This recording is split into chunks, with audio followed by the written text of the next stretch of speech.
Bienvenue sur Maine Public News Connect. Des reportages ont été diffusés la semaine dernière sur la radio publique du Maine. Nous sommes aujourd'hui le vendredi 15 juillet 2022 et bienvenue à vous sur News Connect. Les nouvelles en bref de la radio et de la télévision publique de Maine, elles sont traduites et diffusées chaque semaine en français, en espagnol, en portugais et en somalien.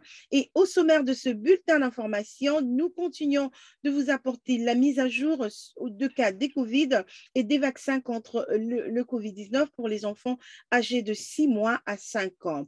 La réponse aux opioïdes, la gouverneure Janet Mills a déclaré que son administration engage 4 500 000 $ pour augmenter le nombre de lits de traitement résidentiel afin de lutter contre la crise des opioïdes. L'aide au transport public, le programme appelé Bus Ambassador, qui tente d'aider de nombreux demandeurs d'asile à apprendre comment fonctionne le système de transport public dans la région de Portland. Et enfin, nous conclurons ce bulletin sur les repas d'été gratuits qui sont disponibles pour les enfants d'âge scolaire dans tout l'État de Maine. Je suis Victoire Liwanga et voici les détails dans ce bulletin de News Connect. Le lundi dernier, l'État de Maine a signalé 184 nouveaux cas de COVID-19, mais aucun décès supplémentaire dû au virus n'a été signalé. En la date de mardi, 120 personnes ont été hospitalisées toujours à cause du virus dans les Maines, dont 18 sont actuellement en soins intensifs. Et en même temps, les vaccins de COVID sont maintenant disponibles pour les enfants âgés de 6 mois à 5 ans et les parents peuvent contacter leur médecin pour en savoir plus sur la vaccination de leurs enfants. La gouverneure Janet Mills a annoncé que son administration engage 4 500 000 $ pour augmenter le nombre de lits de traitement résidentiel afin de lutter contre la crise des opioïdes. Le directeur des centres de contrôle et de prévention de maladies de l'État de Maine, Nirav Shah, a déclaré que la situation de la prise d'opioïdes s'aggrave en partie à cause de l'isolement provoqué par la pandémie de COVID-19. Le procureur général de l'État, Aaron Frey, a déclaré que le fentanyl, qui est une drogue des synthèses, est de plus en plus répandu et contribue à l'augmentation des overdoses, signalant que l'année dernière, plus de 600 personnes sont mortes d'overdoses d'opioïdes dans l'État de Maine, ce qui représente un nouveau record.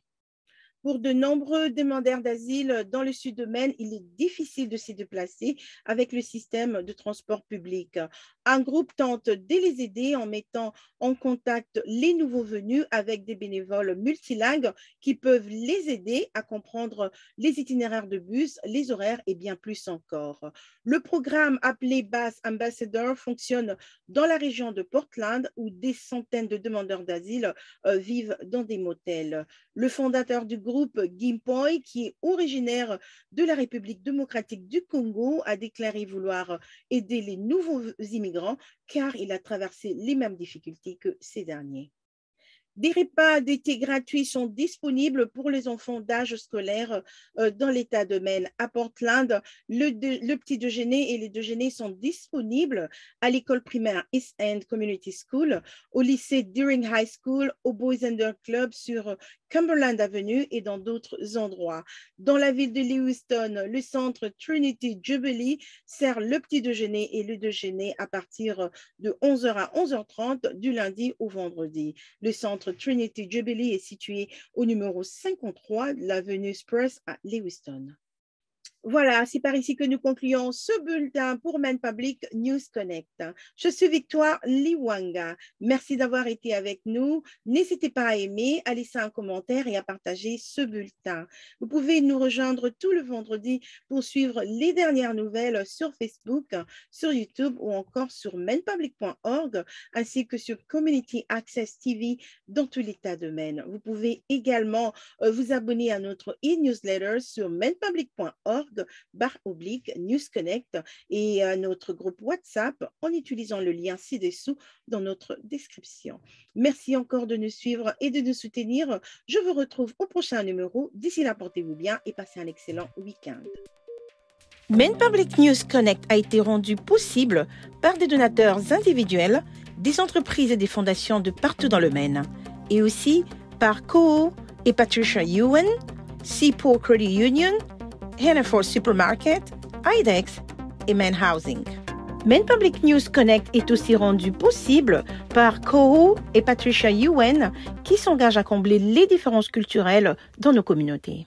Seaport Credit Union, c'est une coopérative de crédit qui fournit des solutions bancaires innovantes tout en soutenant activement les diverses communautés du Maine. Vous pouvez la retrouver en ligne sur seaportcu.org. Hannaford Supermarket, qui célèbre la diversité de ses employés, de ses clients et de ses communautés et s'engage à favoriser un environnement accueillant. Ensemble, ils sont plus grands que des produits d'épicerie. Et pour en savoir plus, rendez-vous sur le site internet www.hannaford.com.